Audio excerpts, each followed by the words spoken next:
Shabbat Shalom. This is Bill Bullock, and I'm coming to you live today from the Biblical Lifestyle Center in Texarkana, USA. It's good to be with you on this Sabbath day. We are in the course of a year-long study on the Torah, and this study this year, our theme is returning to and laying hold of the tree of life. This is our quest. This is our journey. This is our odyssey. This is our seeking to find and lay hold of the tree of life, and then to use that tree of life in the way the Creator intended. Our season has come to week number 17. Week number 17 is the Parsha, or the subdivision of Torah, called Yitro, after the name English would be called, or has been called, Jethro. It is the story of Exodus 18:1 through 20:23. We have some amazing things that are included within our study today. So our theme being the Torah is a tree of life, and we are in the tree of life. We are returning to it. We're laying hold of it because the Torah is a tree of life to all who lay hold of her, Proverbs 3:18. Torah's brilliantly crafted narratives establish a pathway that we are to follow and give us the landmarks that we're supposed to look for, and teach us the secrets of navigating the challenges we must face in the course of our long journey back home. We have drifted away from the Torah in today's world. We have drifted away from divine instruction and guidance into man doing what man thinks is right. Well, we're going back where we belong. We're going back home. We're going back to our Creator and back to His divine manual for life on earth as it was designed to be lived. This is our long journey back home. This is where we're going, the tree of life. What is this journey that we're undertaking? Let us talk about that a little bit. This is what's called an odyssey, a long, arduous, adventure-filled journey, especially the kind of journey that's designed to discover or return to and then redeem and repossess one's homeland. This is a journey focused upon a homeland. It's not just a day-by-day walk. It is a journey going to a great destination, a promised land, a land flowing with milk and honey in the story we're talking about in our lives, the fullness of the potential of what we were created to live. So this is our odyssey, our long, arduous journey to discovery of our homeland, where we belong, and to redeeming it and repossessing it the way it was supposed to be. And we are now in phase 2 of this great odyssey we're reading about in the Torah stories. As we get to Exodus 18, where we're starting today, we find out that we're in phase 2 of the odyssey of Am Yisrael, the people of Israel. This is a process or a part of the divinely inspired and divinely choreographed and divinely guided march of Am Yisrael, the people of Israel, back to the land of Israel, back to the strategic land bridge between Asia, Africa, and Europe that's now called Israel, back to the place where the Holy One has chosen to use as his base of operations for his Tikkun Olam initiative, fixing the world, fixing creation initiative. This is the place we're going back to. We're not going back to just so we can have a great place to go. We're going back to so we can become the base of operations and work out of the base of operations the Creator has designed. So we are in the process of experiencing divine inspiration and divine choreography of our lives and divine guidance of our paths. And that means that everything that happens along the way in this journey, everything we read about in these stories of the Torah, everything happens for a reason, a strategic guidance, training, counseling, preparation reason, and that every adventure that we experience along the way is designed by our Creator and our covenant partner in heaven to advance the greater plan, the greater whole for the redemption of the world and the restoration of creation to its intended state of beauty and fruitfulness and shalom. So let us rejoin our epic story in progress as we begin this study on the 17th week of our journey. The desert phase of the Abrahamic Odyssey began a few weeks ago in our studies in the occult darkness of ancient Egypt. the ultimate raging nation prototype, Egypt. It started with Abraham's seed crying out under the great burden of bitter bondage, a bitter season in which the Holy One had warned, of which the Holy One had warned Abraham many, many years ago, centuries ago, saying, "Look now toward Hashemayim, toward the heavens, and count the stars, the Chochavim, if you could possibly number them. So will your seed, Abraham, so will your seed become. But know this, your seed will be strangers in a land that is not their own, and they will serve the people there, and they will be afflicted by them for 400 years. But just as the people of that nation who afflicts them and makes them serve them does unto the Israel, so I will do when I judge the nation unto that nation. And I will cause Israel, I will cause your seed, Abraham, to come out with great possessions. And in the fourth generation, they will, and here's our journey, they will return here for the sin of the Amorites, the Avan, the waywardness, the crookedness of the Amorites, the Amori, will have reached its fullness at that time. We will be needed most of all at that time. Well, that's what he's been talking about. And then through 10 strategic strikes on Egypt, this prototypical raging nation of the world, the Holy One delivered us out of bondage. That's the story we've been telling. So after 400 years in bondage last week, we finally embarked on our great journey, our great odyssey to go back to our homeland, to rescue it, to redeem it, to repossess it, and to return our hearts and our lives and our bodies and our children to it.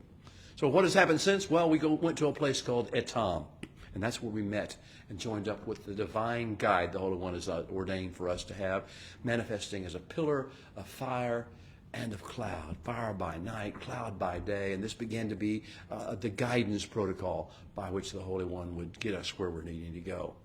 From Etam, we went back in direction, back to Yam Suf, back to the Sea of Reeds, and there we faced our first divinely scripted existential threat.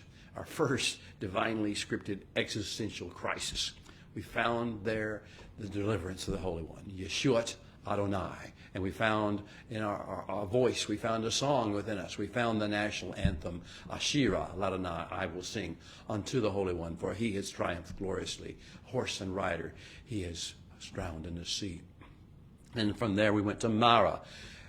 We experienced and got sickened by the bitterness of the polluted and poisoned waters of this realm. And in connection with that experience, we learned something. We learned why it is that we're supposed to go and return to and lay hold of the tree of life. The reason we go and return to and lay hold of the tree of life is so that we can apply the limbs of that life, that tree of life, or the aspects of that tree of life, into every bitter water pool we encounter in life. Bitter water pools in the natural and bitter water pools of relationship, bitter water pools of politics and government, bitter water pools of ideology and philosophy. Bitter water pools is what the human crisis is all about, what the raging nations are all about, bitter water, and we have the tree of life to change it, for not just to take away the bitterness, but to infuse it with sweetness. We learned that at Mara. Then at Elim, our next stop, we enjoyed our first foretaste of Gan Eden, Garden of Eden to come, to return to the Garden of Eden. We've had 12 springs there, 70 palm trees to provide all the sweetest of fruit to us, and we had a campsite by sweet waters with not one charging chariot headed our way with genocide on the driver's mind. We had everything there for a little while that our flesh could desire, a picture of what life could be. And then we went on, and we went to Midbar, the desert of Sin, our thorns. We began to face our fallen humanity beasts within there in the desert of Sin. Especially we felt the beast within we call the lust of the flesh.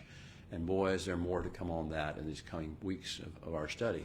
And we also met the brothers of the lust of the flesh, of the beast of the within. The lust of the eye came forward, and the pride of life came forward in Midbar Sin. We had complaints and gripes and grumblings and complainings and wishful thinking and ideas of our own that didn't generate in the heavenly mind. We had the lust of the flesh, the lust of the eye, the pride of life, bursting forth as beasts from within.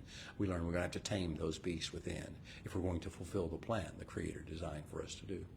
And then we were introduced in Midbar Sin to our essential food source. Not only is the Holy One going to guide us, which is the picture of the pillar of fire and cloud, he's also going to provide everything we need for life and godliness. He is going to provide us in this situation what he calls manhu, or manna, as it has been translated into English. Manhu, and then he gave us quail to compare that to. He said, if you live and eat what I give you to eat, you will be strong and healthy. But if you indulge what the world tells you, your beast within tell you want, then you will be sick.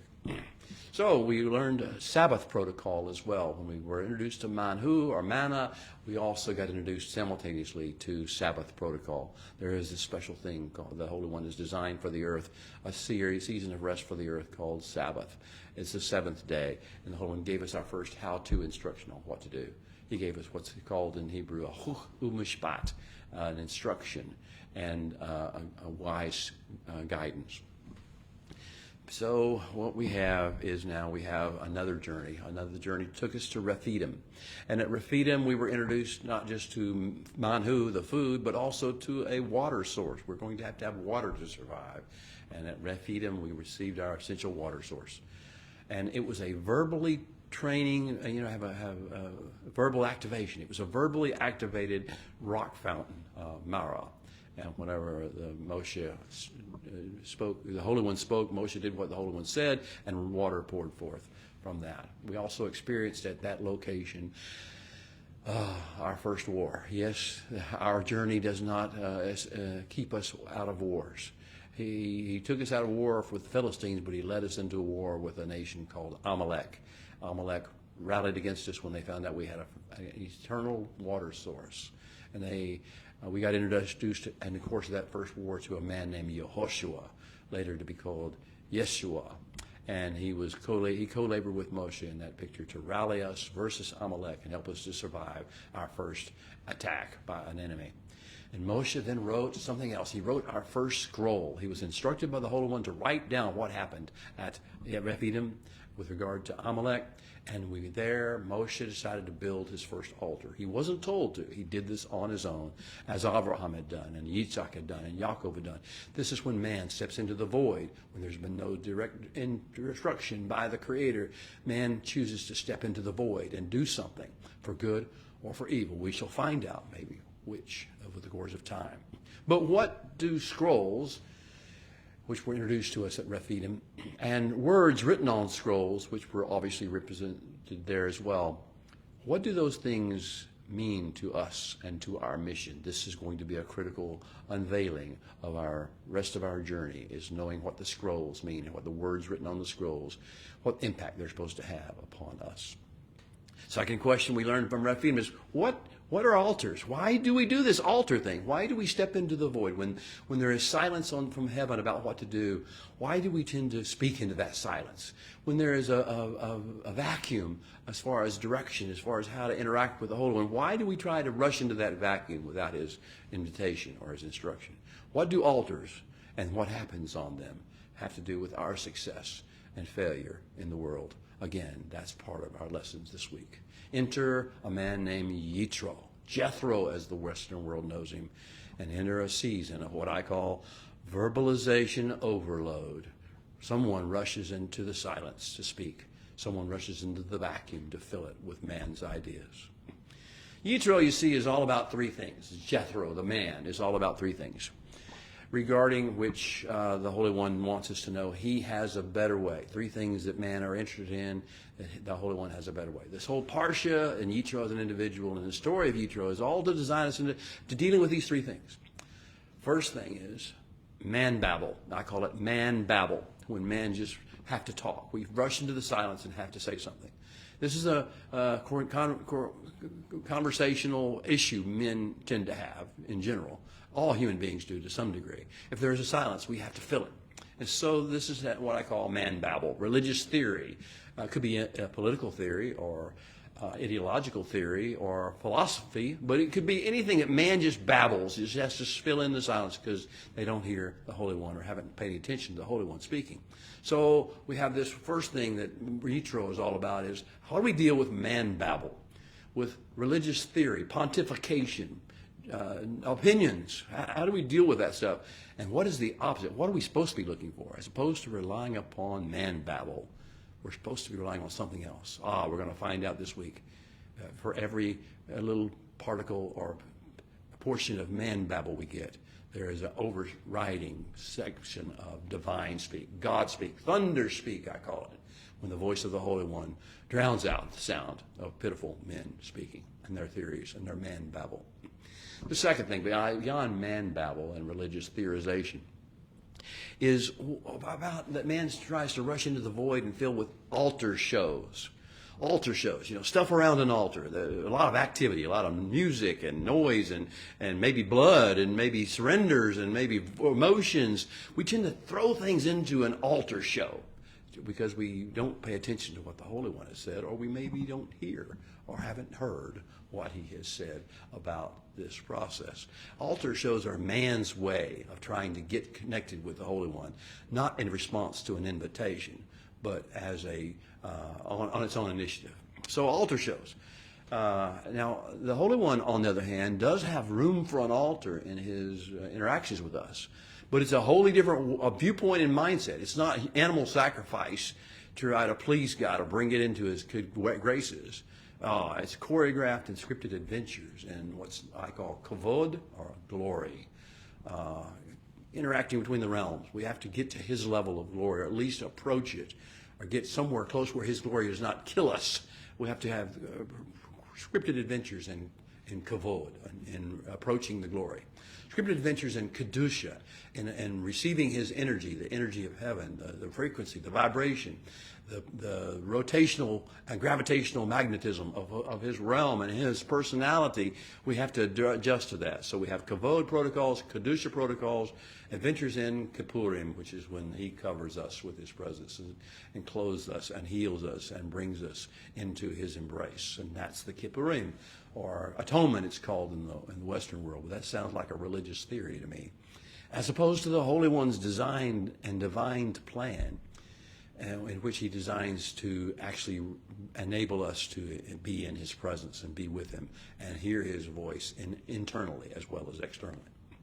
So we see that there's three different areas that Yitro is going to present to us and say, what do you want to do with this? The man babble idea of rushing into the silence and speaking, altar shows versus choreographed and scripted adventures in kavod and kedusha and kippurim, and organizational theory is the third one. We didn't get to that. Yitro is going to introduce us to man's ideas of organizational theory, numbers and sequences and structures and hierarchies, and that's what he's going to introduce us to. And that's what happens when we rush into a void and we don't hear the Holy One saying what he wants to do and what he's really doing. It sounds like a good idea, and from a human standpoint, it is a good idea. But from a divine standpoint of a journey back to the promised land, back to the mission of tikkun olam and fixing the world, it's not such a good idea to follow man's ideas of organization and hierarchy, because the Holy One has a better plan, a better excellent way. The more excellent way is organic design and sequence development according to the Holy One's schedule and timing. And that's what he's going to show us. He's going to contrast in Parsha Yitro. Using Yitro, the sheik of Midian, Yitro, the father-in-law of Moshe, Jethro, the guy we know and most people have this sentimental affection for, as the voice of humanity, the voice of humankind rushing into the void, into the silence, rushing into the void to produce a form, a structure, a protocol. That's we're going to see him, and then we're going to see what comes behind the Holy One blowing it all out of the water when he shows up. When he shows up, when he speaks, real wisdom and real revelation come forth. And when he acts, there's a powerful movement upon the earth, and it changes the atmosphere of the earth, and it changes us within and tames and quiets our beasts within and empowers us to deal with others and their beasts within in a responsible way that leads to tikkun olam, fixing the world. So the first lesson we are to learn from Parsha Yitro, beloved, if you'll listen to me now, the first question to ask about this whole journey we're on and the life that we were to live, the mission we're to fulfill is, who is in charge? Who has the supremacy? Who has the sovereignty? Who can speak and we have to listen. Isn't men, even intelligent men, even perhaps even well-meaning men, if we give them the benefit of the doubt, is it men that are in charge of this journey, or is it something bigger than that? Is it the creator of the universe himself who is in charge and whose words go, whose words supersede, transcend anything, any idea, any ranting, any man babble, any altar show, any organizational hierarchical theory or protocol or model that men develop? Is it the Holy One? Who's in charge here? Who's in charge here?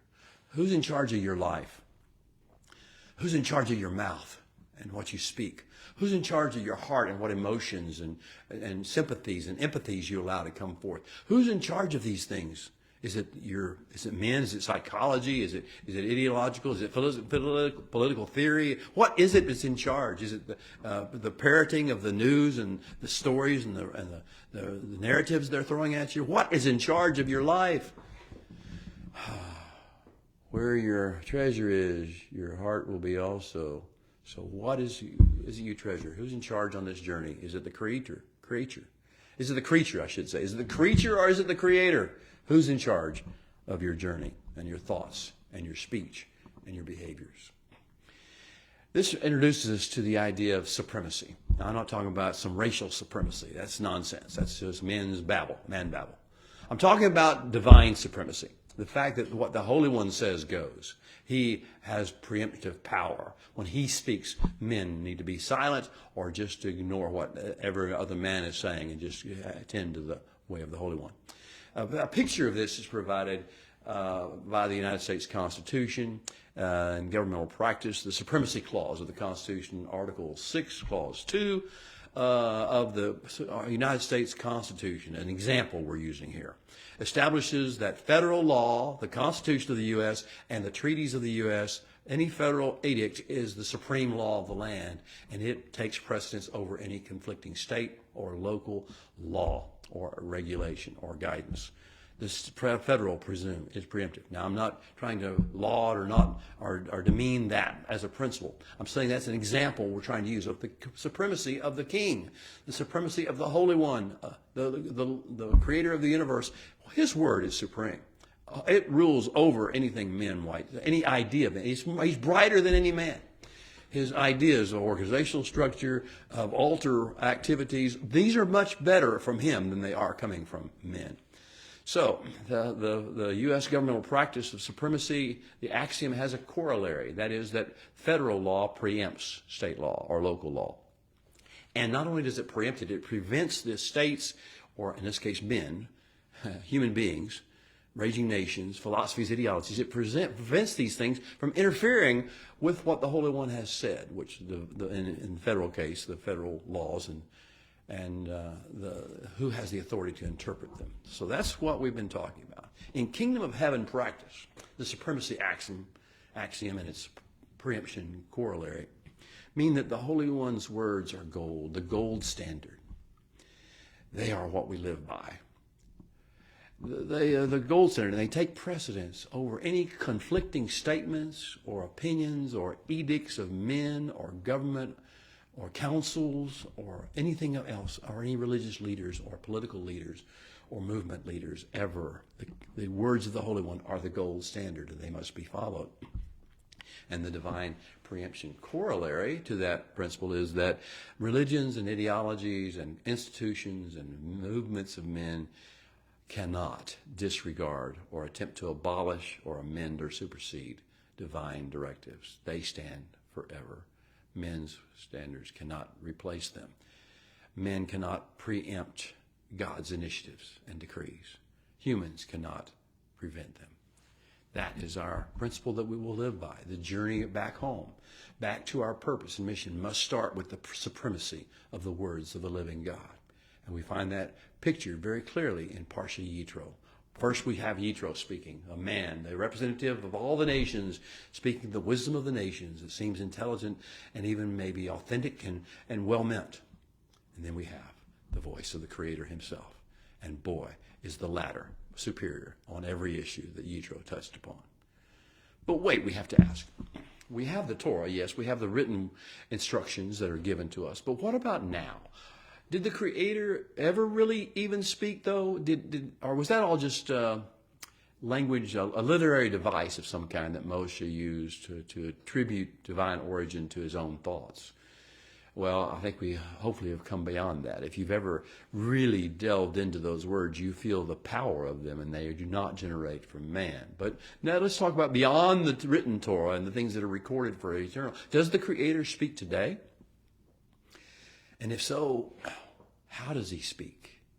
And why does he choose to speak? Why couldn't he just rely upon the written words, the things that are in the Torah and the scriptures and the prophets and the writings? Why does he now speak outside of those things? And why doesn't he just use the carrot and the stick of activity, kind of the nudge or the cattle prod? Someone does, like you're dealing with another species of animals. You can't really communicate with them with verbs, with words. So you use a stick, or you use a carrot, or you use honey, or you use something sweet to get, or some food item to make them follow. Why doesn't the Holy One just treat us like that? Why does he speak to us today?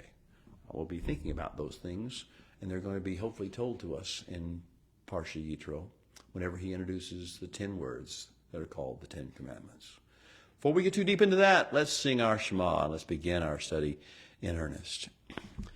Shema Yisrael, Adonai Eloheinu, Adonai Echad, Baruch Shem Kevod, Malchuto, Leolam Vaed.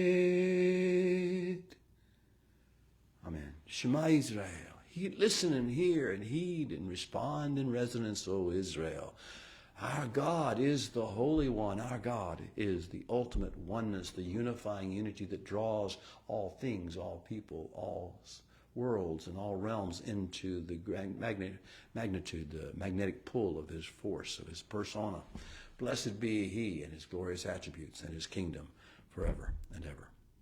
Well, this is the Shabbat when we focus on communication. Man's communication, man speak, and divine communication, God speak. Communications are suddenly flowing into our camp, into our lives, into our hearts and minds, into our ears. Communications are flowing at high tide in this parsha. Everybody's talking at you.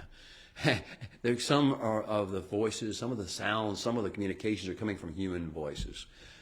Human voices that seem trustworthy, that sound intelligent, that seem passionate, that seem authentic, and seem authoritative in some regard, like Yitro, Midian, Sheik of Midian, and Yitro, the father-in-law of Moshe. Well, Moshe's going to have some in-law problems this week, and maybe we all share in Moshe's in-law problems.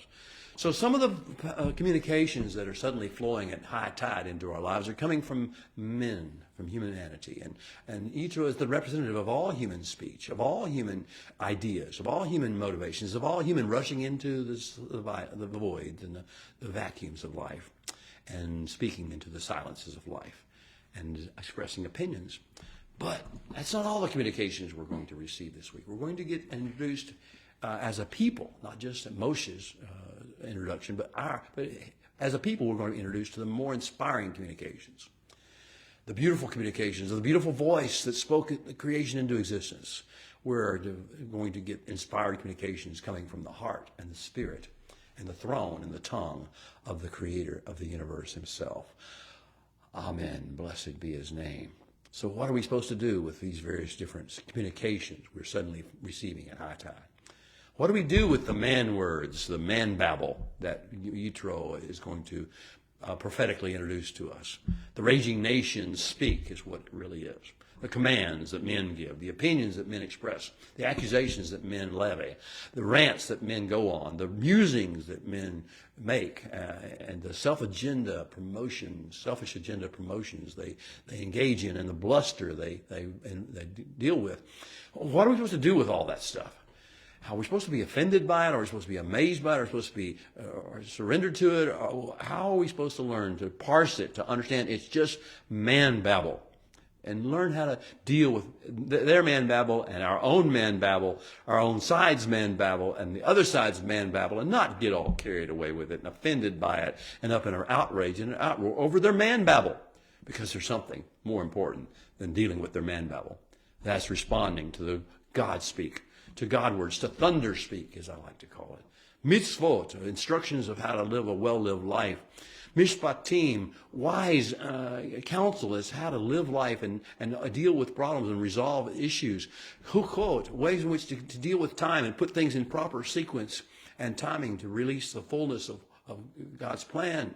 Pekudim, which is accountings and bringing forth accountability into life. Edut, which are stories that have these powerful meanings to them. Mashalim, proverbs, which are deeper stories that tell us opposites, the goods and the evils and the darkness and the light. These are what we're supposed to deal with. So we're supposed to be developing as we're out on our journey on our way back to our promised land, back to our homeland, or we're supposed to use as a base of operations for the Tikkun Olam initiative. As we're going back, we're supposed to be developing ear disciplines and tonal quality differentiations where we know the difference between man babble and God speak. We know what is supreme and what is vain and profane. And what may sound good on the outside, or as the first ear of listening, but which, when you look a little deeper, has no substance to it, has no healing power to it, has no restorative, redemptive impetus behind it. So we're supposed to be learning to differentiate between true tone and distortion. True tone comes from the Holy One. Distortion comes from men and ideologies and religious institutions and his educational institutions and informational institutions, media. That's where distortion comes in.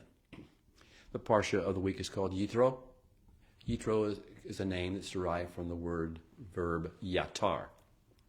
Yatar means to dangle, like an unbound rope or cord that's dangling off of something. Not affixed to or tied, at least on one end.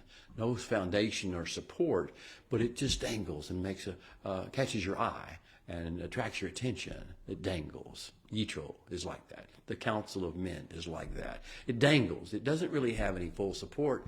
It doesn't have any foundation. It's just an unbound rope or cord. It's like a loose cannon that's out there, but it catches your eye, gets your attention, and makes you focus on it.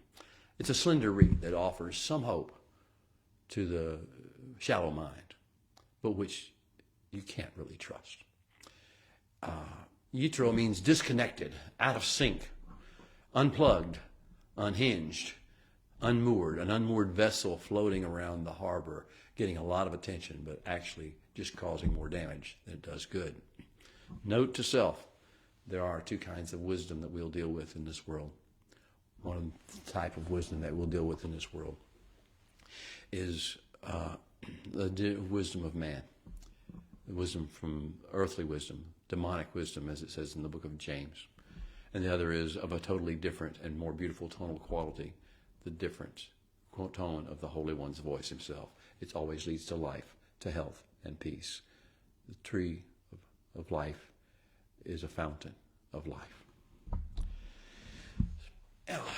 As we engage in this discussion, I want to make an important caveat or warning to you. Some will hear what I say about Yitro and will think I'm somehow personally offended by him or dislike him or trashing him in some way. I'm not. That's not the story. You should know that this story has been read and interpreted by many different people in many different ways. The story of Exodus 18 and the interactions between Yitro, Jethro, and the people of Israel. Some romantic sorts of the world, of the man babble, consider Yitro the first convert from the nations, although it never says that in the Torah. To the contrary, it leads you to the other inclination if you read the story. But some still want to believe that Yitro is the first convert from the nations. And they imagine him as being a priest of the Most High, when Torah says he's not a priest of the Most High, he's a sheik of Midian. He is representative of one of the raging nations, not of the Most High. But nevertheless, some people consider him, romantically, the first convert from the nations, a priest of the Most High, but he's just not that. Let's be realistic and let's look at the text and see what it really says. Some people, because they have this false idea of who Yitro is, they develop an emotional attachment to him. And they take every word that he spoke into the void of silence, so into everything that he did as far as sacrifices and animal offerings and stuff like that on altars, altar shows. They take this as being supposed to be part of our life. They take it as pretty much equal in value to divine utterance, or maybe superior to divine utterance. But others, on the other hand, see Yitro as some kind of a villain. There are Hebrew traditions about him being like Laban, or one of a council of three with Laban, and Balaam, and then the third of that council being Yitro. And he's just seen as evil. But I'm not here to advocate for either of these positions. I'm not here to tell you he's either evil or good. I'm telling you he's a man, and he's representative of men. I see Yitro then as neither friend nor foe. And I think that's the way we're supposed to look at all men. I see him. Sorry, we're getting a little phone message here. Hopefully that'll go away in a second. I don't know how to stop it. But so Yitro is just Kohen Midian. He's just Kotan Moshe. I have and suggest you have neither a sentimental attachment nor an antipathy toward this man. I desire to neither judge him nor to promote him. That's not my purpose. My role is different. My role is to present you the alternative between man's ways and the Creator's ways, focusing attention upon those who I speak to, upon the Holy One, not on men, upon not men's ideas or men's motives or men's teachings or men's opinions, but upon the Holy One's words and instructions. That's what my motivation is. And I'm sorry if that does not sit with people's sentimental attachments to Yitro as a person. I'm sorry, but I can't change what the Holy One says and what his word means. I want to emphasize the Holy One's will and his ways and his words. And I'm not here to promote fallible human beings and their theories. So before we speak further of Yitro, Sheik of Midian, let us pause for a second before these two contrasting scenarios are presented to us by the Torah in Exodus 18 and then 19 and 20. Let us pause to remind ourselves about the foundational, overarching protocol and discipline and approach that the Holy One taught us last week at Marah in Exodus 15:26. He said, Im Shema Tishma, if and as and when you consistently, one, Shema the voice of the Holy One your God. Yes, not men. Shema the voice of the Holy One your God. Two, Asa, build, make out of raw materials what is straight, plumb, leveled up, yashar, straight in his sight. And three, after Shemaing the voice of the Holy One and Asaing what is straight in the Holy One's sight. Three, Azanta, giving your ear wholly to the Holy One's mitzvot, his invitations to co-labor with him. And Shemarta, fourth verb, to guard, to value, cherish, and preserve as a treasure all the Holy One's directives. This is what the message of the Torah is all about. The Holy One's words, the Holy One's instructions, the Holy One's teachings are supreme. They supersede those of even well-meaning men. So, if that was the divine directive last week, and now let's go a little bit deeper as we prepare. See, this week, challenge number one is going to be trouble with in-laws. The seductions of sentimentality, and we're going to deal primarily with the lust of the eye. We're going to be impressed by a visiting stranger, impressed by the one with the stranger's ways, one with a ability to communicate, at least verbalize, in an eloquent way, one who rushes into the void and speaks into the silence without the authorization or the directive of the Holy One. We're never going to see. The Holy One spoke to Yitro and said, we're never going to see any connection between Yitro and the Holy One at all in this passage, but he's going to speak a lot. And he's going to perhaps mean well. And he may have some intelligent things to say, but they cannot override the things the Holy One will say. So challenge number one, dealing with in-laws and the in-law trouble. The sentimentality that he presents and the pseudo-intellect, the pride of life, that he thinks he knows everything. He wants to speak into everything, has opinion on everything. He's a Badinsky. He's a know-it-all. You know the type. You know the situation. Most human beings are like that. Man, female, doesn't make any difference. Most human beings will butt into any situation and come up with an idea. And if they're eloquent, if they're glib, they can come up with something, and you'll listen to it and believe it's right. That's what the media banks its money on. That's what puts its money on.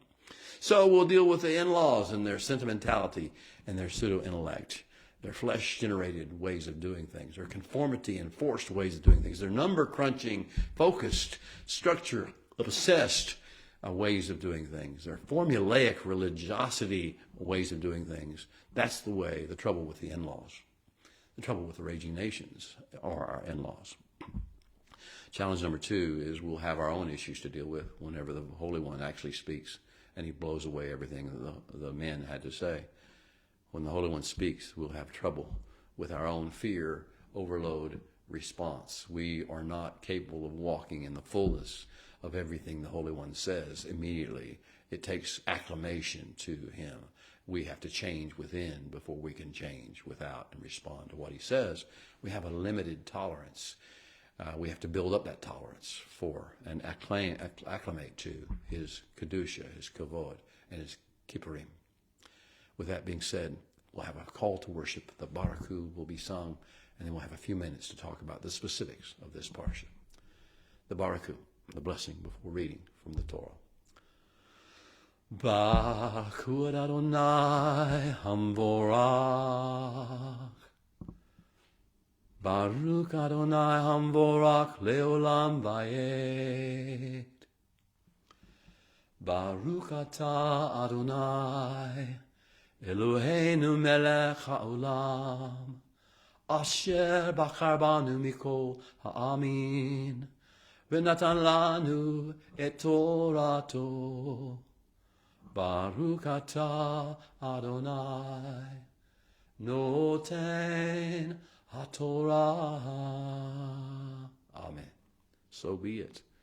And now, would you open our eyes, O Holy One, that we may see wondrous things in your Torah.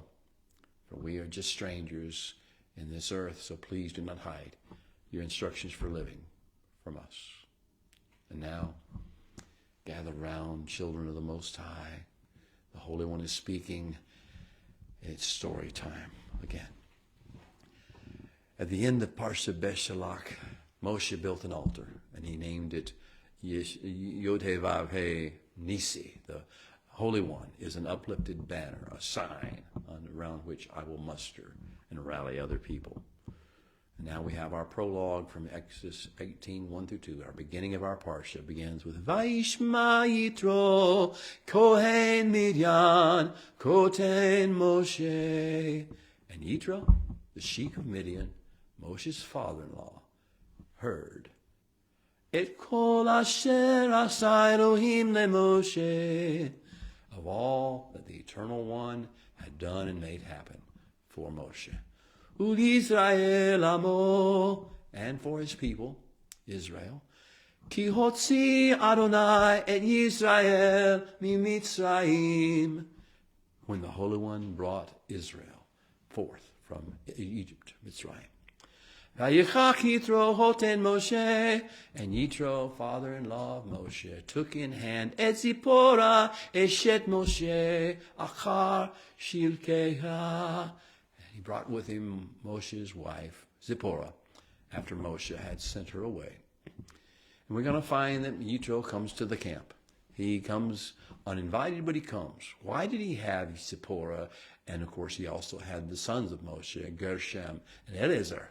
He had kept them separate, or they had been kept separate. It says Moshe had sent them away back in the day.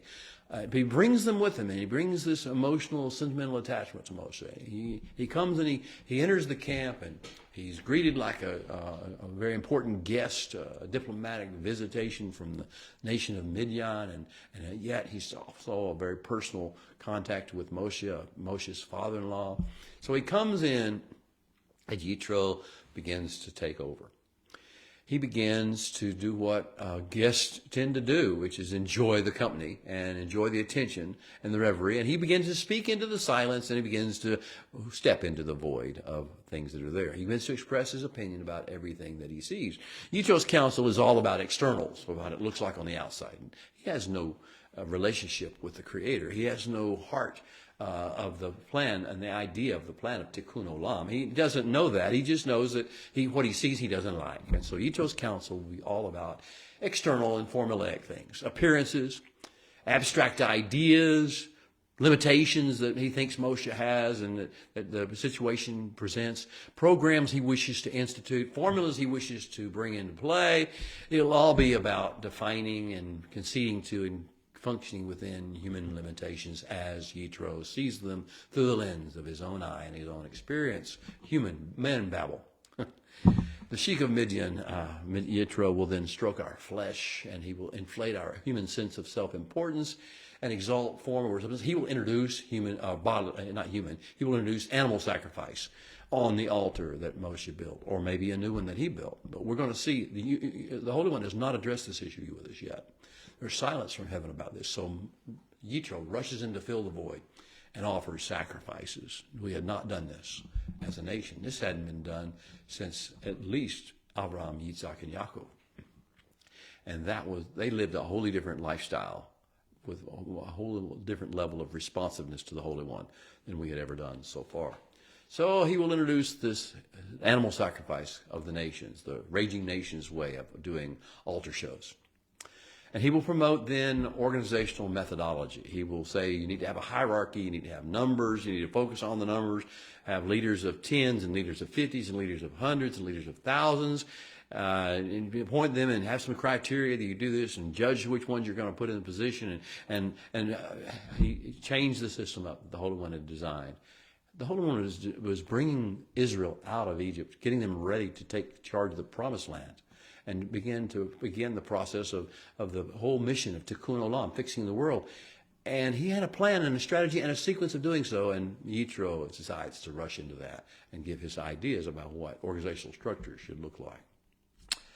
The Holy One, however, is going to follow that up in the next few chapters, 2 chapters particularly, but all chapters of Torah, and with revelation and inspiration, real wisdom, real guidance, as opposed to man babble.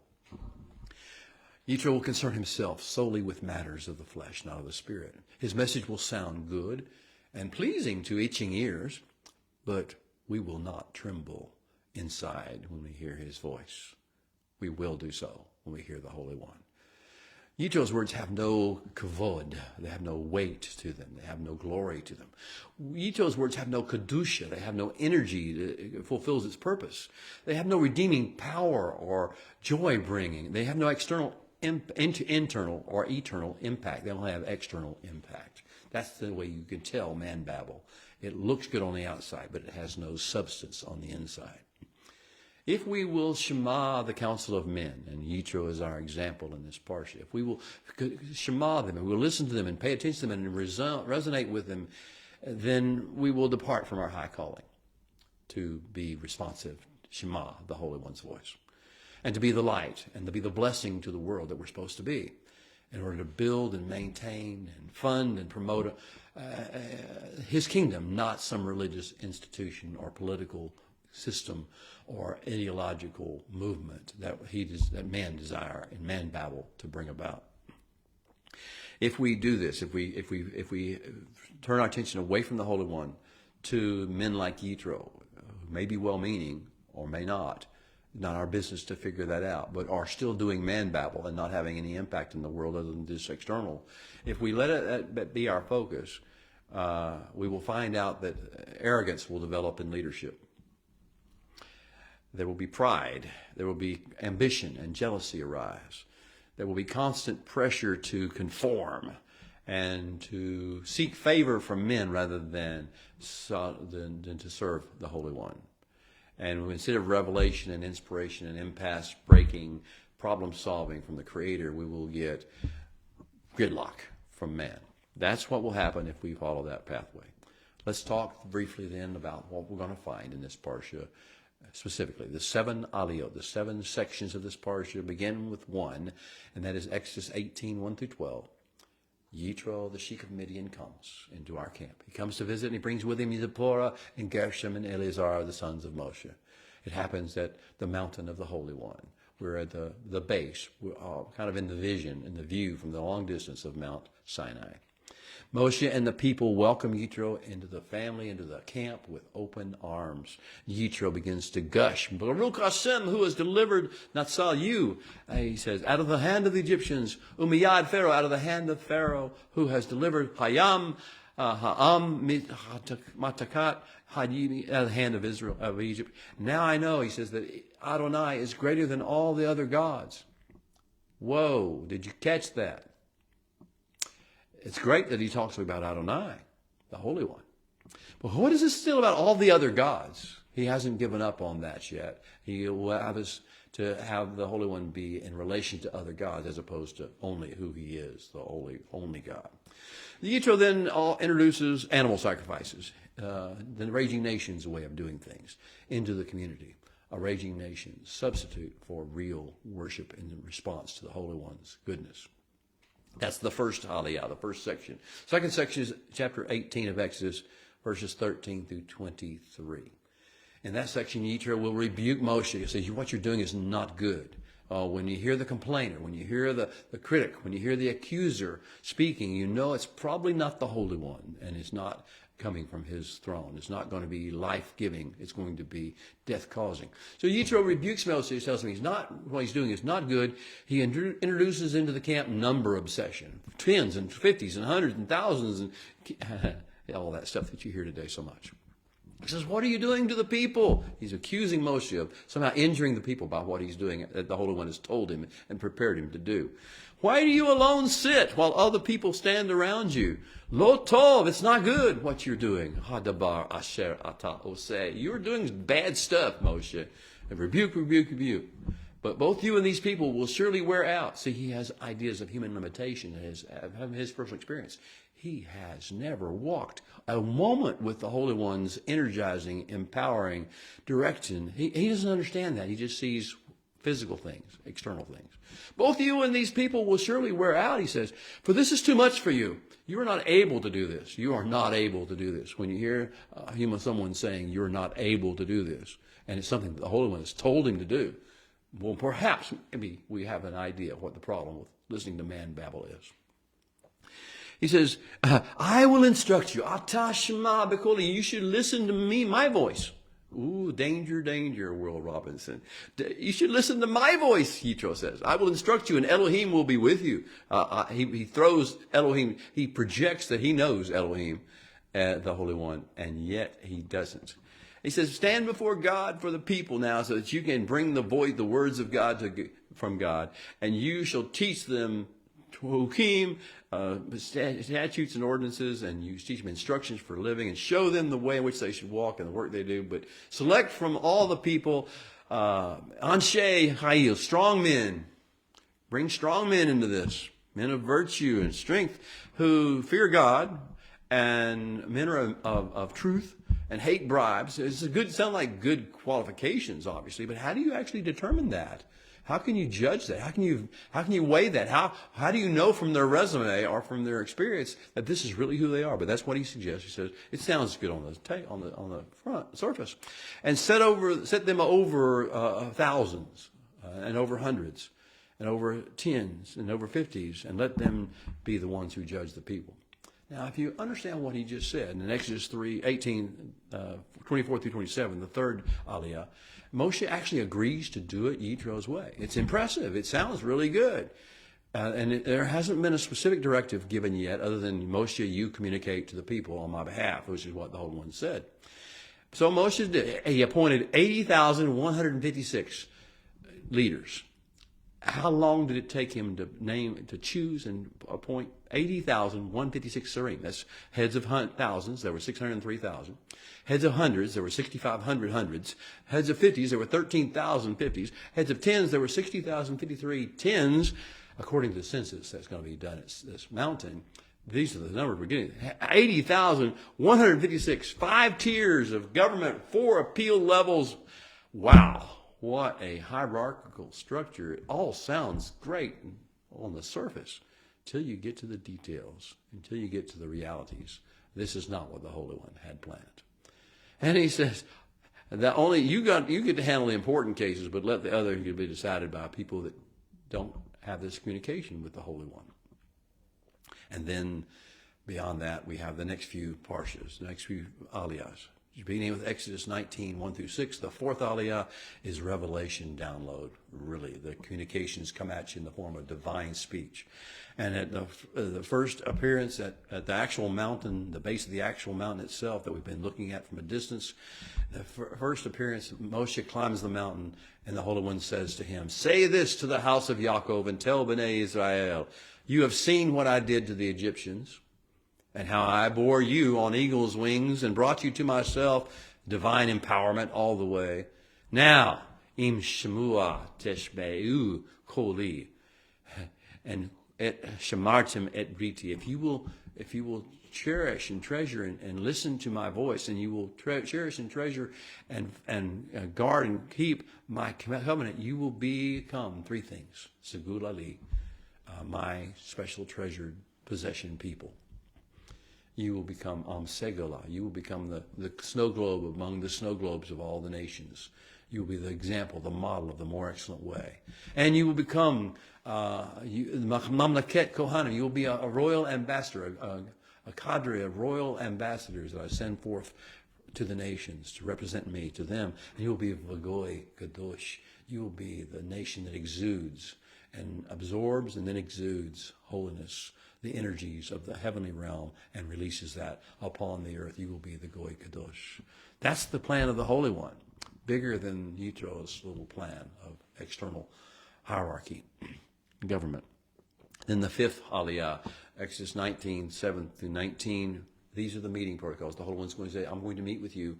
I want to meet with Bnei Israel, and I want you to do these things to prepare. And so there are boundaries set. There are places to wash. There are clothes to put on. There are ways of approaching. And then the Holy One descends upon the mountain in fire and smoke, and actually heaven touches earth. The kingdom of heaven, the barriers between the heavens realm and the earthly realm break down, and the heavenly realm invades. The Holy One descends in fire and smoke, and the mountain shakes, and the shofar sounds long with great volume, ever increasing. And Moshe speaks, and Adonai answers, and the whole role of how Moshe is supposed to speak, supposed to play, that Yitro sort of played with in his ideas, it's reinforced. Moshe is the one whom you listen. Then the sixth aliyah, the sixth section of this Torah portion is Exodus 19, 20 through 14. This is the great Sinaitic theophany, as it was called by many. This is where the Holy One actually says, I am the Holy One, your God. And therefore, these are the 10 empowering prophetic words that I'm speaking to you that redefine your identity from the inside out. This is what you really need to listen to and what you need to understand. This is not a set of commands, though it's been interpreted that way by men who do men babble and religious thinking. This is a set of 10 directives of God that come forth that actually redefine, recreate us from within and change us into a new creation person. Special approaches, protocols are given for Moshe and Aaron, but everyone is supposed to deal with these. And there are 10 statements, there are 10 words, as it's called in the Hebrew, dibrot, and these 10 areas address every main area of human corruption. There are 10 main areas of human corruption. I'll let you deal with this on your own time to figure out how these words address the 10 major areas of human corruption that men experience, that society and the raging nations deal with on a daily basis. And then the seventh aliyah is the finishing up of the great symphony, or theophany. The final 3 messages, lo tignaf, don't misappropriate. You are not to. It's not who you are. Your identity is not to misappropriate or take unauthorized use of other people's property that I've addressed to them. Lo taneh berecha ed sheker. Don't use your mouth, your speech for deception or to speak untruths. Lo tachmo, don't covet. Don't just let your heart desire things that are not designed for you, but are designed for someone else. And then we'll see what happens. The fear response kicks in. We overload. We aren't ready for this much intimacy. We aren't ready for this much divine revelation. We need to acclimate little bit by little bit. So we say what? Have Moshe speak on your behalf. You speak to him. He speaks to us. And we will listen. Well, beloved, that's all the time I have for you to discuss Parsha Yitro today. I hope you're understanding that there are two ways in which voices come into your head and into your heart. One comes from men, and it's men babble. And we know what they focus on. But the other, always, if you'll listen, if you'll wait, you'll find there's another voice speaking to you. It speaks to you from the written words of the Torah. And it speaks to you from the voice that's been speaking from the beginning when it said, Yehi or, let there be light. Well, in you, today, let there be light. Shabbat Shalom. I'll see you next week.